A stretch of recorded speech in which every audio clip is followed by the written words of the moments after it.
Ayan, hello po, shoutout po sa ating lahat. Nagbabalik ang inyong lingkod, Hasa 26 TV. Ngayon po mayroon tayong reaction video.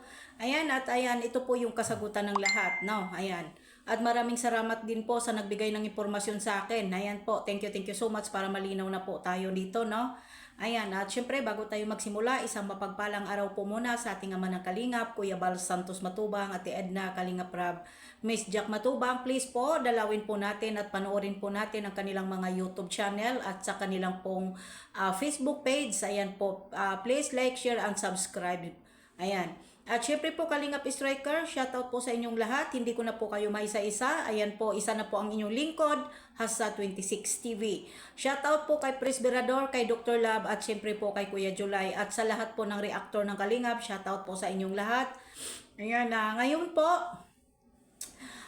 sagutin ko lang po yung mga sinasabi po no ng mga ibang reactor po no. Ay please naman po yung mga sinasabi po ninyong ebidensya, nakausap niyo po ba talaga mismo yung nagpapaaral kay Carla? Nasabihin po ninyo ay naagapan at nabigyan po ng ano po hindi na nag-aral at totoo na confirm. Sure po ba kayo? Ay mismo na po ang nagsasabi sa akin dito ay aking nagsasabi po ang aking source. Ayan, mayroon din po akong source, no? Ang sabi po niya, hindi po totoo ang sinasabi po nila sa ibang mga reaktor. Ayan po, ako po ang paniwalaan ninyo dahil ako po mismo ay alam ko po ang nangyayari sa boarding house ni Carla at doon po sa kanyang pag-aaral. At na ano po namin si Carla dahil din na ano po namin si Carla at napanood po namin ang mga ibang reaktor. Grabe naman po sila makapag-salita na sinasabi nila may mga ebidensya sila kung ano-ano po ilapag nila at pumunta sila sa school para makausap nila. Ma'am Hasa, maraming salamat po sa pagpapaliwanag na iintindihan po namin. Ayan po. At Ma'am Hasa, hindi po totoo ang sinasabi nilang bumagsak si Carla at hindi po nag-aral. Nag-exam po si Carla at nakatutok po siya sa pag-aaral niya at busy po siya sa kanyang pag-aaral at sa kanya pong business na business. Ayan po. Isa po siya sa humahawak ng kanyang business. Siya po mismo ang gumagawa ng lahat ng mga parcel. At maraming salamat at sa lahat po ng mga viewers at supporters, hayaan niya lang po ninyo yung mga hindi po naniniwala. Dito po tayo sa good reaction. No? Ang iba po kasi hindi na po natin maiintindihan dahil mayroon po silang pinaparinig or something kung ano pa man po. Maniwala po kayo sa hindi, si Carla po ay busy sa pag-aaral. At isa pa po, yung sinasabi po nila kay Nanay Cynthia, papaano naman, yan. Ayan po, ayan ha. Papaano po naman haharap? Ito po kay Nanay Cynthia na naman po. Paano man po haharap si Nanay Cynthia na wala po siyang pangloob katulad ng bra at manipis po ang damit? Tinanong po namin si Ate Cynthia kung bakit hindi siya nakatayo. Paano daw siya tatayo? Na wala naman po talaga siyang ayos at naglilinis at duming-dumi at wala pa daw po siyang pangloob katulad ng sa atin. Babae po tayo. Diba? Kaya hindi po siya humaharap kay Kuya Bal ng tumayo at magbigay galang. Pero kinausap naman po daw talaga niya si Kuya Bal at hindi naman po bastos ang kanya pong kay Kuya Bal. Ayaw lang po talaga ni Ate Cynthia humarap dahil manipis po yung damit niya at wala siyang bra, pangloob. Siyempre lalaki po yan. Lalaki po si Kuya Bal. Siyempre nahihiya din po si alangan namang haharap ng diretso Kahit ikaw naman po, hindi nga tayo pwede makapunta ng tindahan kung wala tayong pangloob. Hindi po ba? Diba? At may manipis po talaga yung damit ni Nanay Cynthia at sinuot po niya yung pagpunta namin doon. Kitang-kita po talaga namin yung damit na yung sinuot ni Nanay Cynthia yung nagpunta kami doon. Oh, ngayon, ibas pa ba ninyo si Nanay Cynthia?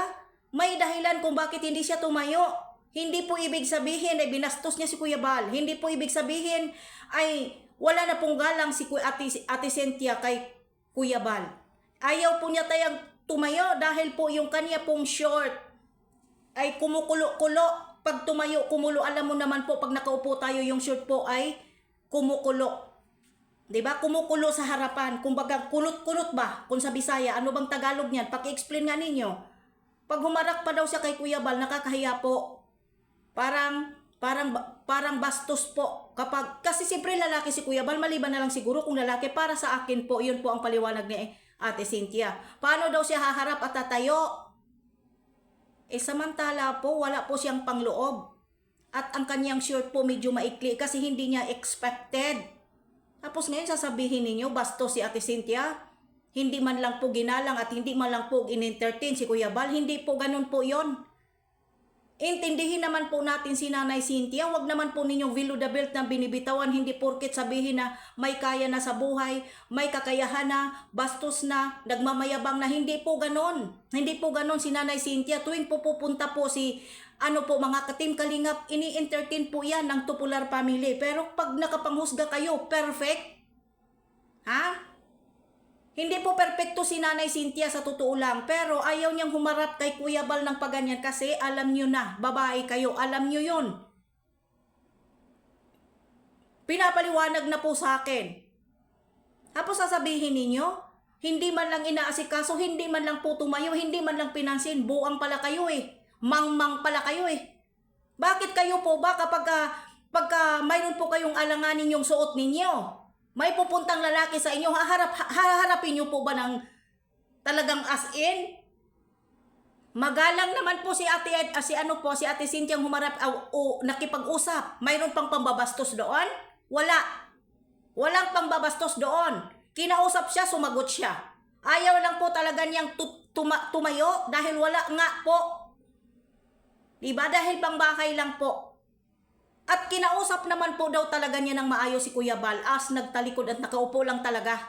Gusto man niyang tumayo po pero nahihiya siya kasi galing siya naghuhugas ng mga pinggan at naglilinis po. Tapos ngayon sasabihin ninyo nagmamayabang, hindi hinarap, binasto si Kuya Bal. Kung binasto si Kuya Bal, mayroon bang pangbabastos doon kay Kuya Bal, doon sa vlog ni Kuya Bal? Doon mismo na kinausap si Nanay Cynthia ni Kuya Bal. Ayaw lang talaga niyang tumayo at humarap. Dahil lalaki po si Kuya Bal, alam niyo yan, may delikadisa po si Nanay Cynthia. Pero nakapanghusga kayo wagas. Tanong ko kayo, mga basher. Kapag alanganin po ba na may bisita kayo, nakagalang-galang katulad kay Kuya Bal, sang charity vlogger dumalaw, may tinatanong, magbablog, alanganin suot ninyo, wala kang panloob, manipis. At kung nagkagutay-gutay ka dahil hindi expected, haharap ka ba? Siyempre tatakbo ka dahil pangit yung suot mo. Ayaw mong mabastos ka dahil hindi lang naman si Kuya Bal ang pumunta doon. Diba? Isipin din po natin yung sarili natin at isipin din po natin sa kalagayan natin si Nanay Cynthia. Dahil hindi naman po si Nanay Cynthia na may katulong, na sitting pretty, nag-number 4, parati pong nakabihis, parating naging social. Hindi po ganun ang natin kay Nanay Cynthia. At nasagot ko na po ang inyong mga katanungan. At sa mga ibang vlogger din po, please lang pakiusap naman po. Huwag naman po sana natin negative masyado na parang dinidiin po natin na hindi nakapasa, ay naagapan daw. Hindi po. Walang ganon. Bakit kung yan na lang po ang i-vlog ninyo, puro negative, di pumunta po kayo sa school. Yan lang po. At walang nagpapahiya kay Carla. Diba? Nagpunta lang po talaga si Kuya Bal doon ha. Nagtatanong sa nanay, walang pagpapahiya doon. Sinagot naman ni Nanay Cynthia. Ay di kung gusto po ninyo, puntahan na lang po ninyo sa school para malaman po natin yung sinasabi ninyong ebidensya. Ha? Dahil ako na po mismo nagsasabi, mismo na po ang nagpapaaral ni Carla. Ang nagsasabi, wala pong problema si Carla. At yung hindi nag-aaral, paano hindi nag-aaral? Busy nga po si Carla sa pag-aaral niya eh. Kaya nga hindi siya nakasipot noong time na isang beses na hindi nag-live ceiling po sa Velvet Box. Kasi nga po, may inatina na exam emergency. Kaya kung ano pa man po ang natin, wala na, hindi na natin kulikutin yon. Pakialaman kung ano man po ang nandoon sa loob ng school. Sa kanila na yon. Hindi na natin tulikusin at kay-kayin pa para magkaroon tayo ng content. Yan lang po sana. Huwag natin tulisukin na ipapahiya natin. na mayroon tayong mga hawak na ebidensya nung ano-ano pa man po. Please lang po, kung ano man po yan. Sa kanila na lang po yan, magkontenta lang po tayo ng maayos. No? Hanggang dito na lang po. Maraming salamat and God bless po. I love you all.